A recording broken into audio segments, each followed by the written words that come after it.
Iran ಈ ಒಂದು ಅಪಾಯಕ ಹೆಜ್ಜೆ ಇಟ್ರೆ ಇಡೀ ವಿಶ್ವವೇ ಸ್ತಬ್ಧವಾಗುತ್ತೆ. ಇಂಟರ್ನೆಟ್ ಇಲ್ಲದೆ ಜಗತ್ತು ಅಲ್ಲೋಲ ಕಲ್ಲೋಲ. ಇರಾನ್, ಇಸ್ರೇಲ್ ಮತ್ತು ಅಮೆರಿಕದ ನಡುವಿನ ಯುದ್ಧದ ಭೀತಿಯಿಂದ ಈಗಾಗಲೇ ಬಹುತೇಕ ದೇಶಗಳು ಒಂದಿಲ್ಲೊಂದು ಸಮಸ್ಯೆಯನ್ನ ಎದುರಿಸ್ತಾ ಇದೆ.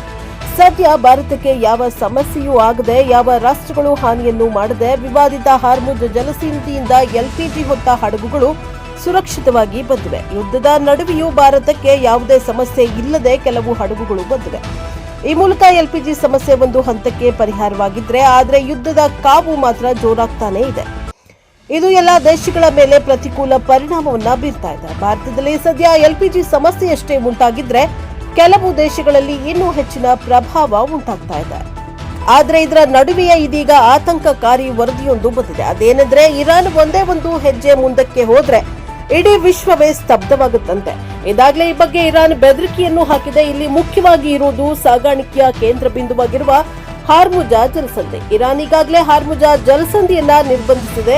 ಇದರಿಂದಾಗಿ ಜಗತ್ತಿಗೆ ಇಂಧನ ಪೂರೈಕೆ ಕೂಡ ಸ್ಥಗಿತಗೊಂಡಿದೆ. ಪ್ರಮುಖವಾದ ಸಾಗರದೊಳಗಿನ ಇಂಟರ್ನೆಟ್ ಕೇಬಲ್ಗಳು ಹಾರ್ಮುಜ್ ಮೂಲಕ ಹಾದು ಹೋಗ್ತವಂತೆ. ತೈಲ ಸ್ಥಾಪನೆಗಳನ್ನ ಗುರಿಯಾಗಿಸಿಕೊಂಡು ಯುದ್ಧವು ಎರಡನೇ ಹಂತಕ್ಕೆ ಪ್ರವೇಶಿಸ್ತಾ ಇದ್ದಂತೆ ಟೆಹರಾನ್ ಮುಂದಿನ ಇಂಟರ್ನೆಟ್ ಅನ್ನ ಕಡಿತಗೊಳಿಸುತ್ತದೆಯೇ ಎನ್ನುವ ಸಂದೇಹ ಕೂಡ ಬಲವಾಗಿದೆ. ಒಂದು ವೇಳೆ ಇಂಟರ್ನೆಟ್ ಬಂದಾದ್ರೆ ಇಡೀ ವಿಶ್ವದ ಇಂಟರ್ನೆಟ್ ಸಂಪರ್ಕ ವ್ಯತ್ಯಯ ಆಗುತ್ತೆ. ಎಲ್ಲಾ ವಹಿವಾಟುಗಳು ಏರುಪೇರಲಾಗುತ್ತವೆ. ಹಾರ್ಮುಜ್ ಜಲಸಂಧಿಯನ್ನ ನಿರ್ಬಂಧಿಸಲಾಗಿದ್ರೂ ಕೆಂಪು ಸಮುದ್ರದಲ್ಲಿರುವ ಬಾಬ್ ಎಲ್ ಮಂಡೇಬ್ ಕೂಡ ಇರಾನ್ನ ಪ್ರಾಕ್ಸಿ ಹೌತಿಗಳು ಹೊಡೆದುರುಳಿಸಬಹುದು ಎಂಬ ಭಯವಿದೆ. ವಿಶ್ವದ ಡಿಜಿಟಲ್ ಹೃದಯವೇ ಇಲ್ಲಿದೆ ಅಂತೆ. ಸಮುದ್ರದ ಆಳದಲ್ಲಿ ಇರುವ ಕೇಬಲ್ಗಳ ರೂಪದಲ್ಲಿ ಈ ಮಾರ್ಗಗಳ ಮೂಲಕ ಹಾದು ಹೋಗುತ್ತವೆ. ಇರಾನ್ ಹಾರ್ಮುಜ್ ಜಲಸಂಧಿಯಾದ್ಯಂತ ಸಮುದ್ರ ಗಣಿಗಳನ್ನ ಇರಿಸಿದೆ. ಇದು ಹಡಗು ಮಾರ್ಗಗಳು ಮತ್ತು ವಿಮಾ ಕಂಪನಿಗಳು ಸುರಕ್ಷಿತ ಮಾರ್ಗಗಳನ್ನ ತೆರವುಗೊಳಿಸುವವರೆಗೂ ಎಲ್ಲ ಸಂಚಾರವನ್ನ ಸ್ಥಗಿತಗೊಳಿಸುವಂತೆ ಹೆದರಿಸಿದೆ. ಏತನ್ಮಧ್ಯೆ ಕೆಂಪು ಸಮುದ್ರದಲ್ಲಿ ಏಮನ್ನ ಹೌತಿ ಗುಂಪುಗಳು ಹಾದು ಹೋಗುವ ಹಡಗುಗಳ ಮೇಲೆ ಗುಂಡನ್ನ ಹಾರಿಸ್ತಾ ಇವೆ. ಈ ಕಿರಿದಾದ ಜಲಮಾರ್ಗವನ್ನ ಸಹ ಅಪಾಯಕಾರಿ ವಲಯವನ್ನಾಗಿ ಪರಿವರ್ತಿಸ್ತಾ ಇದೆ.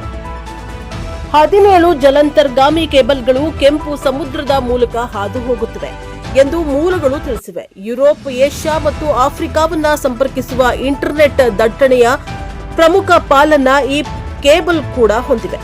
ಹಾರ್ಮುಜ್ ಜಲಸಂಧಿಯನ್ನ ದಾಟುವ ಕೇಬಲ್ಗಳು ಅಷ್ಟೇ ಮುಖ್ಯ. ಪರ್ಷಿಯನ್ ಕೊಲ್ಲಿಯಲ್ಲಿ ಸಕ್ರಿಯವಾಗಿರುವ ಸಬ್ ಸಿ ಕೇಬಲ್ಗಳು WAE-1 Falcon Gulf Bridge International cable system ಮತ್ತು ಟಾಟಾ TGN ಗಲ್ಫ್ ಎಂದು ಕೇಬಲ್ ಡೇಟಾದ ಪ್ರಮುಖ ಮೂಲವಾದ ಟೆಲಿಜಿಯೋಗ್ರಫಿ ವರದಿ ಮಾಡಿದೆ.